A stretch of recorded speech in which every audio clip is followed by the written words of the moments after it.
우리 국민들이 단합이 잘 될 때가 있었습니다.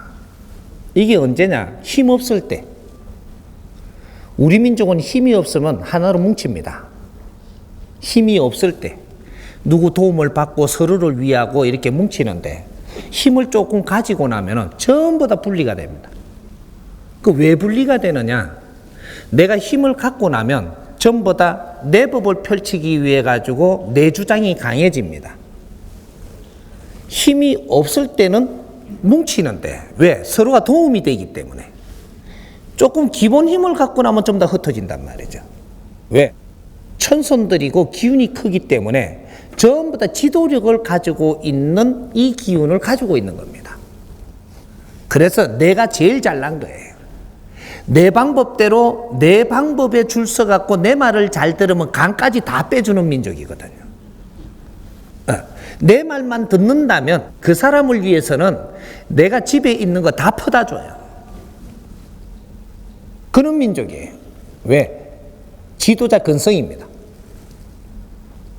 지도자 근성인데 이 지도자 근성들이 지금 이 기초 공부를 못하다 보니까 이게 잘못 남용되고 있는 거죠. 이런 것들이고. 지금 이제 요 간단하게 이제 소규모 가족 질문을 했으니까 가족이 화합을 하려면 어떻게 해야 되느냐? 이념이 같아야 됩니다. 이념 통합이 이루어져야지 가족이 하나가 되고 우리가 되는 것이지. 이념이 달라지면 너희들이 사고 방식이 달라지면 전부 다 갈라지는 민족입니다. 우리가 남북이 왜 갈라져 갖고 저걸 우리가 통일을 못하고 있느냐? 힘이 없어서 그러느냐? 그렇지 않습니다. 이념이 분열되어 있다 이 말이에요.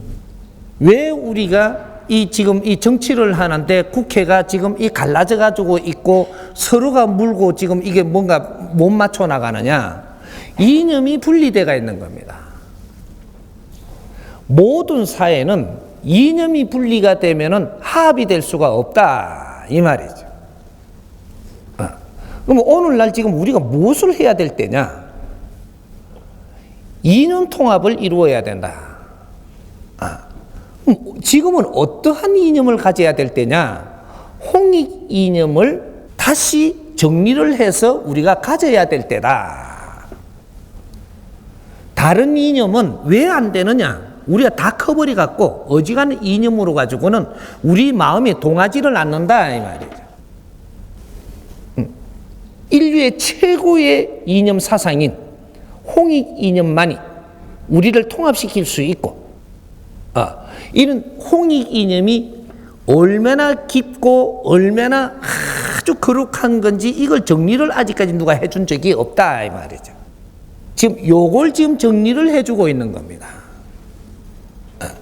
이렇게 우리 민족은 어린 아이들도 홍익 이념을 정확하게 정립을 해서 이걸 설명을 바르게 해서 이해를 시켜주면 누구든지 나는 그렇게 살고 싶어 하는 민족입니다.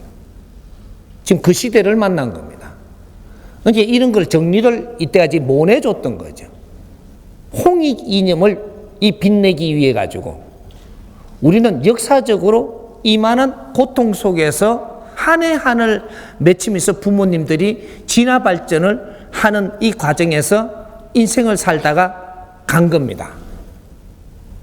이 민족의 홍익 이념이 일어날 때까지 우리는 희생하고 한이 맺히고 고생이 되더라도 묵묵히 수천 년 동안 수만 년 동안 이 민족의 을을 빛내기 위해서 이렇게 지금 고통 속에 있었던 겁니다. 그러니까 지금 오늘날 우리가 지식을 다 가지고 이만큼 성장을 해가지고 지금 이래 분열이 되는 것은 우리의 이념을 찾지 못했다. 이 민족의 이념과 주체를 세우지 못했다. 이 주체가 우리의 이념이 바른 게 맞다면 우리가 전부 다 받아들이는 이념이라야 된다. 우리 국민들이 누구도 받아들일 수 있는 이념을 생산을 해야지 우리가 받아들이는 것이지. 이 받아들일 수 없는 이념을 내놓는다고 해갖고 이거는 우리 국민한테 들어가지를 않게 돼 있다 이 말입니다. 그것이 홍익 이념입니다. 홍익 이념을 잘못 알게 되면은 건넘치게 돼 있고, 바르게 잘 알게 되면은 내실이 있어가지고 가정부터 아주 편안하게 만들어서 힘을 합치게 된다. 가정이 힘을 합치게 되면은 우리는 엄청난 힘을 갖게 되는 그런 민족입니다. 우리가 어떤 일이 일어날 때 가정이 힘을 합치지 않고 이것이 통합되지 않고 여기서 우리가 의논이 안 맞으면 일이 안 풀립니다. 앞으로는 이렇게 운영이 되고 있다라. 지금도 그렇게 되고 있습니다. 지금 우리가 같이 사는 사람이 있다면 그 사람들하고 의논 통합해라. 요거를 하면 신께서는 무조건 해줘야 되게 되어 있습니다. 신들이 이렇게 운용을 하게 돼 있다 이 말이죠. 근데 내 남편하고 내하고 지금 의견이 통하지를 안 하고 이게 정리가 안 돼요. 이거는 신이 절대 안 해줍니다. 그리고 우리가 이제 가정에서 해야 될 이런 의견들이 자식하고 내하고 이게 뭐가 안 맞아요, 지금. 이건 절대 되게 안 해줍니다. 어떤 방식이 됐든 너희들은 이거부터 먼저 합의를 이루어내라. 네가 양보를 하든 서로가 이렇게 양보를 얻어내든 너희들부터 통합해라 이 말이죠. 이러면 이 일은 무조건 되게 해줘야만 되는 의무를 갖게 돼 갖고 있는 게 신들이 지금 작업하는 겁니다. 이런 것들이지 빈다고 해주는 것도 아니고, 이제는 인본 시대, 정법 시대가 됐다라는 것은 바른 법으로 너희들이 살아야만 이 자연의 힘을 쓸 수 있게 돼가 있는 이런 걸 이야기하는 겁니다. 이게 후천계백 시대라고 이야기하는 거예요. 사도는 이제부터 전부 다 걷는다. 정법이 도래한다라는 정법 시대를 이야기하는 겁니다.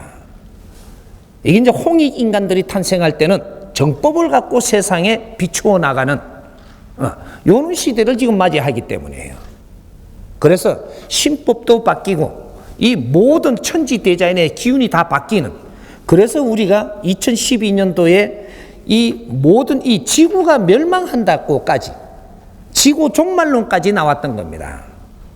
선천시대의 악법, 선천시대의 사도, 이걸 전부 다 정리하는 것을 이야기했던 겁니다. 이걸 영적으로 가르쳐 줬더니 이걸 푸는 사람들이 근기가 갖춘 기 그거밖에 안 되니까 지구 종말로 갖다 풀어갔던 겁니다. 2012년도는 지났습니다. 지구 종말 했나요?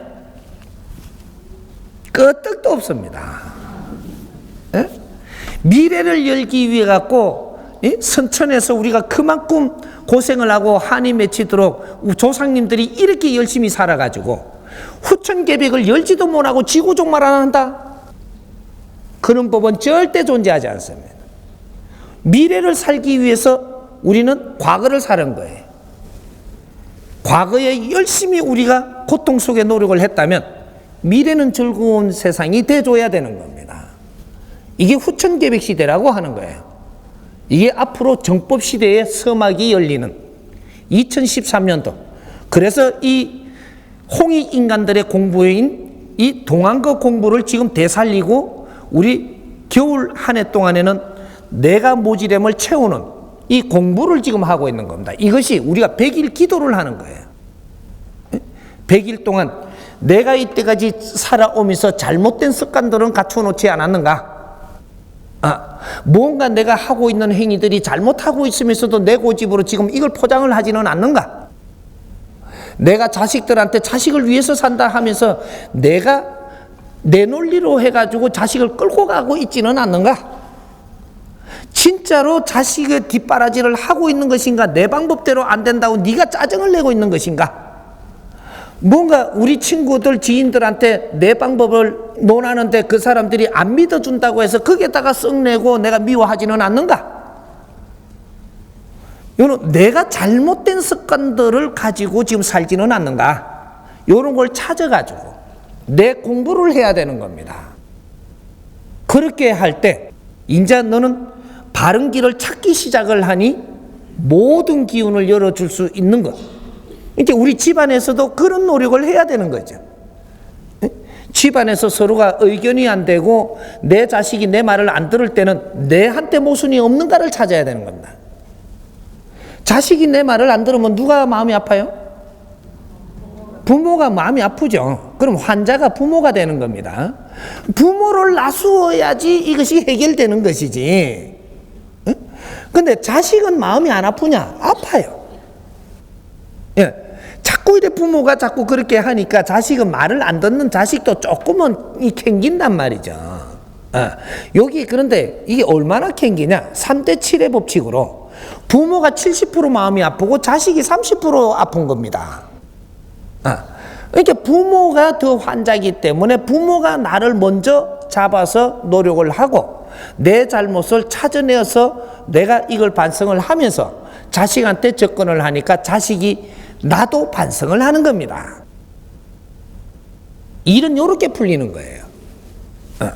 그러니까 뭐든지 내가 어려우면 내가 잘못이 있다. 그럼 상대는 잘못이 하나도 없습니까? 있기는 하되 네가 근본적으로 먼저 이걸 잡아서 처리를 해야 상대가 움직이게 돼가 있다. 요거예요.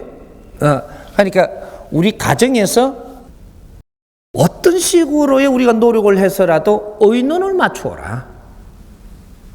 요거는 우리가 이념이 같지 않으면 의논이 맞추어지기가 힘드니 이제 내 하나부터 바르게 이 정법을 이 공부를 해서 이것이 내가 이해가 가고 내한테 도움이 된다면 내부터 갖추어서 내부터 행동이 바뀌면 주의가 바뀐다 이 말이죠. 이것이 상대한테 덕행을 행하는 것이다. 내가 행동이 바뀌지 않으면 상대는 절대 바뀌지 않습니다. 누구부터? 답답한 사람부터. 이 집안에 잘못 돌아가니까 제일 답답한 사람이 누구냐를 빨리 내가 확인을 해보고 확인해보면 내가 제일 답답한 거예요. 내부터 바로워야 됩니다. 그러면 다 바로워집니다. 당신이 좀 하면 나도 할 낀데 그런 생각하지 마세요. 절대 그렇게는 안 됩니다. 답답은 네가 해야 돼. 내가 변하면 다 변해. 내 가족이 변하면 내 가족 주위가 변합니다.